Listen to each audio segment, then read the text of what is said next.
Les amis, bienvenue dans un nouvel épisode des Stories de Matisse.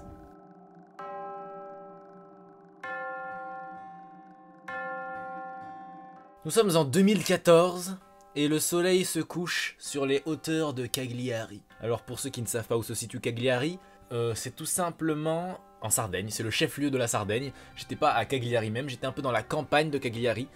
Sur un plan, c'est juste ici, voilà, j'étais dans ce coin-là, à peu près, à côté de Cagliari, qui est juste à côté. Et on commençait, donc c'était la fin de mes vacances, hein, c'était au mois d'août 2014, super été, génial, je me suis jamais autant amusé, j'ai appris à plonger, ouais, j'avais 13 ans et j'ai appris à plonger. Et alors, je savais pas plonger avant, maintenant je plonge, je suis un dauphin, on m'appelle l'homme dauphin maintenant à la piscine, c'est pas la question.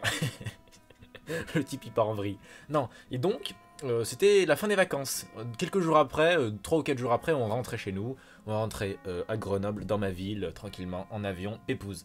Donc c'est pour ça qu'on était au chef-lieu, parce que c'est là où se situe l'aéroport. Du coup, on était tranquillement en train de se diriger vers un restaurant, le restaurant de l'hôtel. Mais en fait, c'est quelque chose de très important qu'il faut que je vous dise tout de suite. Donc l'hôtel était là, entouré de forêt. Il y avait une petite route, mais sinon tout autour c'était de la forêt en gros, de la forêt, et là-bas il y avait une falaise avec la mer, mais ça c'est pas très important. Tout autour faut se dire qu'il y a la forêt. Le restaurant de l'hôtel était pas collé à l'hôtel. On aurait pu se dire, bah écoute, ils l'ont mis à côté. Bah non, ils se sont fait yesh. Donc ils ont fait tout un trajet dans la forêt, mais vraiment dans la forêt il fait noir. Hein. Noir, noir, noir, la nuit il fait noir, il n'y a pas de lumière. Hein. Tout un trajet jusqu'à un restaurant qui appartient aussi à l'hôtel. Hein. Donc t'as l'hôtel, la forêt avec un trajet, et tout simplement le restaurant. Donc on part vers 18h, 18h30, 19h, je sais pas, parce qu'il fallait quand même un petit peu marcher, enfin il y avait peut-être même pas 5 minutes, mais il fallait quand même traverser la forêt. Donc on y va, et on voit que tout le long des deux côtés du chemin, il y a comme une petite barrière électrique très très basse, très très basse. Donc on sait pas trop ce que c'est, on se dit pourquoi il y a ça sert à rien, à part quel animal saute au-dessus. Enfin bref, et donc on va au restaurant, on s'installe, tac tac, on commande des penne à l'arrabbiata, des pizzas, je sais pas, on est en Italie frère, on commande des trucs italiens. Et Matisse était dans une période, donc moi, Matisse c'est moi, hein, où il avait un peu, comment dirais-je, mal au ventre. Souvent. Donc, à un moment donné, j'ai eu envie d'aller au Toshio. J'avais envie de yesh. Voilà, c'est simple, j'avais envie de yesh. Donc, je dis, papa, écoute, faut que j'aille aux toilettes. Excuse-moi, mais là, il faut que j'y aille. Il me dit, pas de soucis, bah, de toute façon, tu sais où c'est, y a rien à traverser. On te retrouve dans 5 minutes. Je dis, y a pas de problème, j'y vais.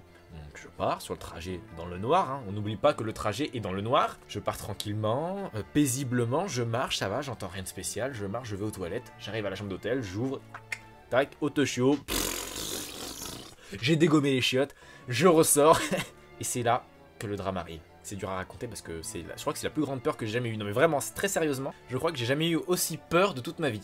Donc je recommence à emprunter le chemin, donc je suis au début du chemin, hein, vraiment tout au début. Je commence à faire un pas, 2 pas, donc il y a 5 minutes de marche, hein, c'est vraiment pas grand chose, mais 5 minutes c'est quand même qu'on voit pas le bout. Enfin il faut quand même, il y a peut-être 600-700 mètres, tu vois, de forêt à traverser. Et donc ça paraît pas grand chose, mais je vous avoue qu'on voyait au loin une lueur, mais sinon tout le reste c'était de la forêt, il faisait sombre, hein, très très sombre, c'était la nuit, il devait être 21h à ce moment-là où je suis allé aux toilettes. Et donc moi je me dis, bon, c'est pas grave, on y va tranquille. Et là je commence à marcher et j'entends une sorte de grattement. Comme ça tu vois, ça grattait un peu dans la forêt. Je me dis, oh, je sais pas ce que c'est, un chat, un truc comme ça qui passe, un truc normal quoi, donc je continue. Et puis j'entends ce bruit là, écoutez bien.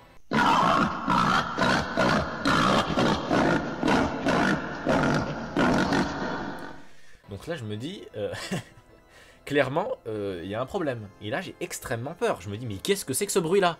Donc, je fais demi-tour tout de suite. Je retourne à l'hôtel, je m'assois devant l'hôtel et je me dis, putain, mais comment je vais faire? Comment je vais y retourner? Je peux pas, il y a un animal féroce, je sais pas trop ce que c'est, qui est dans la forêt. Ça pouvait être, je sais pas, moi, je sais pas, j'étais jeune, j'avais 13 ans, je savais pas quels étaient les animaux présents dans cette forêt parce qu'on était en montagne en plus. Donc, moi, je me dis, c'est peut-être un loup, c'est peut-être un machin. Bon, au bruit, ça ressemble pas trop à un loup. Hein.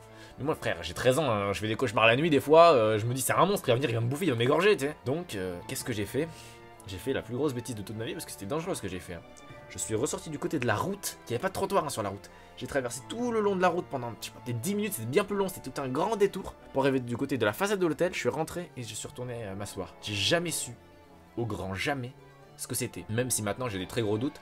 Parce que quelques jours après, on est parti en balade, tout simplement à côté d'une plage, un endroit sympathique. Il y avait une falaise, enfin c'est un endroit sympa, on s'en fout complètement. Et j'ai entendu ce bruit de jour, et j'ai vu plein de petits sangliers qui passaient. Donc je pense, j'en suis pas sûr, hein, on sera jamais sûr de ce que c'était, mais je pense vraiment que c'est des sangliers. Il y a de grandes chances. Mais c'est en fait là-bas, j'ai eu peur pour pas grand chose parce que, comme je vous ai dit, la barrière était très basse. Donc on nous a expliqué à l'hôtel qu'en fait il y avait des sangliers nains, frère. C'était des bébés sangliers, en gros, c'était des tout petits sangliers.